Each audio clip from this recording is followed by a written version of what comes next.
Creating some pretty dangerous driving conditions across the Midlands this morning, in this afternoon, and especially into tonight and in Lexington County. So joining us live by phone right now, we got Captain Adam Myrick with the Lexington County Sheriff's Department giving us a quick update. Captain Myrick, thank you so much for calling in today. Well, thank you for having me. It is good to talk with you, Christy. Oh gosh, always good to hear from you. So let's go ahead, Captain. Give me a quick snapshot of what you and your deputies are seeing right now in Lexington County. Also, how was it last night? In terms of the immediate snapshot right now, in the moment, real time, we've got about 40 or 50 what we would call trouble spots officially listed as active road hazards on our real-time road closure dashboard available at lex-co.com. Now, those trouble spots, Christy, could be anything from some of the major arteries around Lexington County, non-interstate, to secondary roads. Most of them really are on secondary roads. Think residential, maybe inside a subdivision, maybe, if you will, off the beaten path a little bit. But that's what we're seeing, about 40 of those. In terms of what we've seen over the course of the entire weekend, we've seen a lot of impact, however, still fortunate overall in terms of where things could have gone, because we've only had 8 road closures over the weekend, all of those now back open. But with 8 road closures, considering the amount of precipitation we had and the temperatures, not too bad, really, overall, feeling pretty good about that. And all of those, by the way, were last night between sundown and about sunup or a little after this morning. So that's going to be the tricky time coming up here in several hours when the sun goes down again. Yeah, I was going to ask because now the sun would go down in a couple of hours from now. So our bridges, overpasses, the secondary roads, is that going to be at this point the next concern that your deputies are going to be working on as the temperatures kind of freeze over again?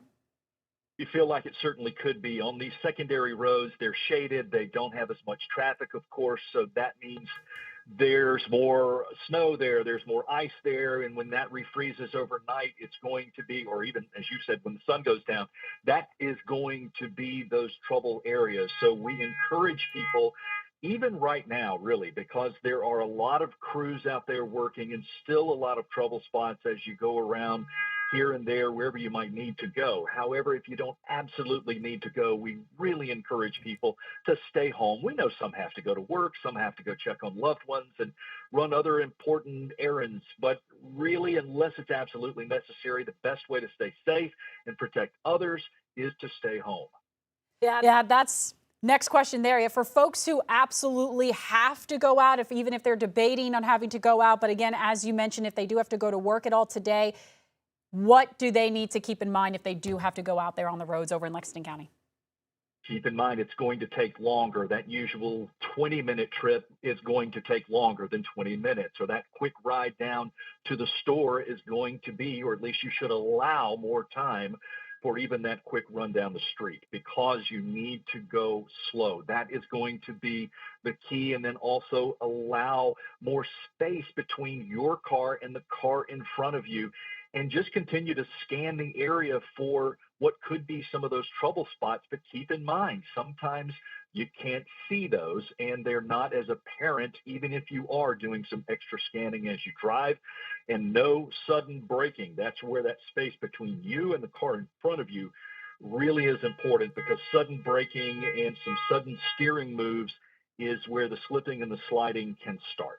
Yeah, that is definitely some good advice there. Even coming into work today, that was something that I noticed, is that they're not keeping a lot of space between each and every car, and also just making those wide turns, which I was seeing as well.